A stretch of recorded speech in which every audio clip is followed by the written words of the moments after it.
Hello everybody and welcome back to our next session. Last time we learned about storing values in different variables, and today we're gonna learn how we can organize them together.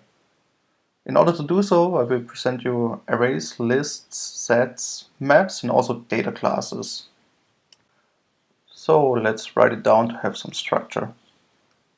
We're gonna start with arrays, later switch over to lists. Also we will cover sets.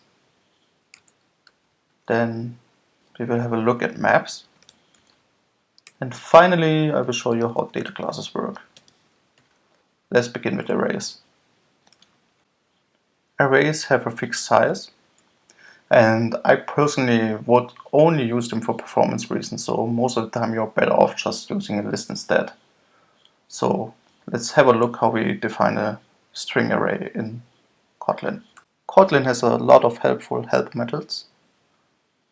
Let me show you one for creating an array.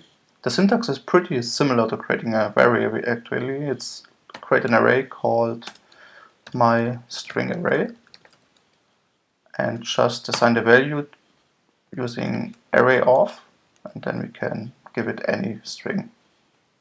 Let's take Marcus, Isabel, developer. Like already mentioned, you will not be using them so much, so therefore let's concentrate on lists and sets instead. Declaring a list is pretty similar. Kotlin also got you there. Let's create a list called my string list and just do the same with the list. So also you can just say list of and then just put Marcus, Isle, developer there. To show you something later on, just put another Marcus here. The next thing are sets. For a set, you can, like you already have guessed, just create it with my string set and make it set of Marcus, Isle, developer, and also markers. The difference between a set and a list actually is that a list can contain the same value twice or even multiple times. Here Marcus is the first element and the last element. The same for the set.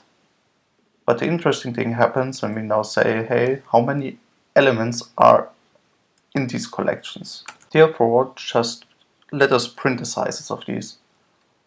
Let's say println, and we're gonna say the size of our list is $myStringList dot size, like this.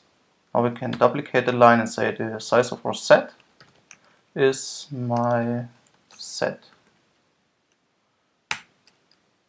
like this, and then just run it. Let's see what happens. They both have 4 elements, right? And actually what we will get printed is the size of our list is 4 and the size of our set is 3. Strange. What happened? And this is what I told you earlier. A set is only able to store each value once. The list in comparison will have the same value twice in it. That's why I printed 4. Let's continue with maps. Maps or dictionaries are mostly used for relations between objects like customer ID and a customer. They are having unique keys which are getting mapped to exactly one value. Values itself, they can be multiple times in a map. That's not an issue. But let's make it more clear and give you an example. Let's assume we have a user map, which is, you guessed it, a map of. And now we can have multiple syntax here. Say we have a user ID of 001 and a first name like John. Or alternatively, you can say we have a pair of user 002 and Marcus. So both are the same thing. They create a pair which maps the user 001 to John, or which maps user 002 to Marcus. So if you think about it, the map is now a mapping of user 001 to John and user 002 to Marcus. Let's quickly validate this by printing the values of the user map. I will show you also the syntax how you can access the values one by one. To print all the user map values, just use println and say user map dot entries. This should just print all entries in the human readable format. If you want to access the entries one by one, you also can do this. To access the values by the key, just do user map.get and put the key in it. So user 00 should just give John. Now IntelliJ is complaining and saying, this should be getting replaced with indexing, since this is the right thing to do in Kotlin and not in Java. Let's replace get call with indexing operator, which looks like this. Now we also need to wrap it with a println, otherwise it will not work. And to also print something meaningful, let's make a string out of it and give it a dollar and a curly brace. So what will we do? We will say, hey, user 001 is, and then just access the map value. We can do the same for user 002, and this will be it. What do we expect? The following code should first print this representation with all entries, and then 2 lines saying for each user what the value is. So let's see, just run it. And the output is first the list representation saying we have user 001 to John and user 002 to Marcus. And we printed user 001 is John and user 002 is Marcus. So far, so good. Now I can show you another topic, which is data classes, which will allow you to structure your code much better. Data classes can be used to group your data together. Let's make an example. Let's say you have a person. The person can have a first name, a last name, and it could have multiple nicknames. Let's make this. Okay. Data classes, since this is a class, needs to get defined outside of the scope of the main function. Let's start down here. Let's first print data class and name it person.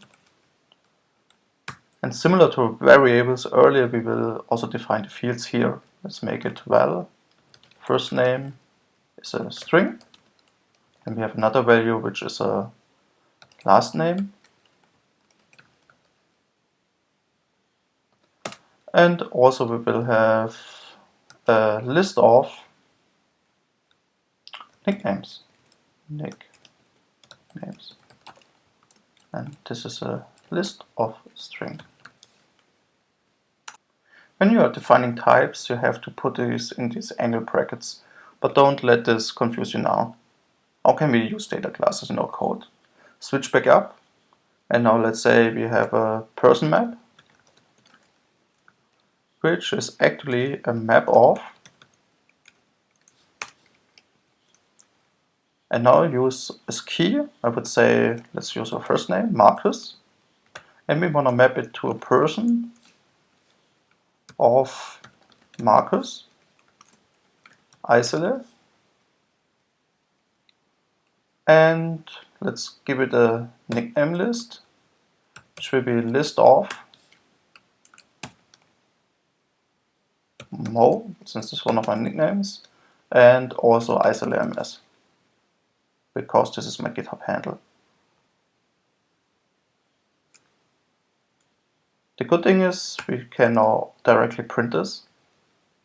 make the same thing as before, println person map dot entries.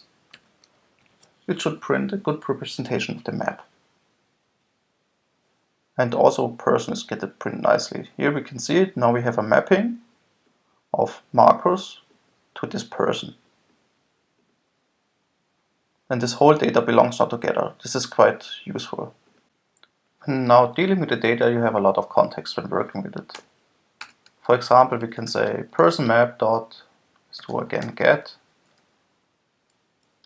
Marcus. And now we can also use all the things it has, like first name, last name, or we could get the nicknames. That's quite handy. So we are done again with this session.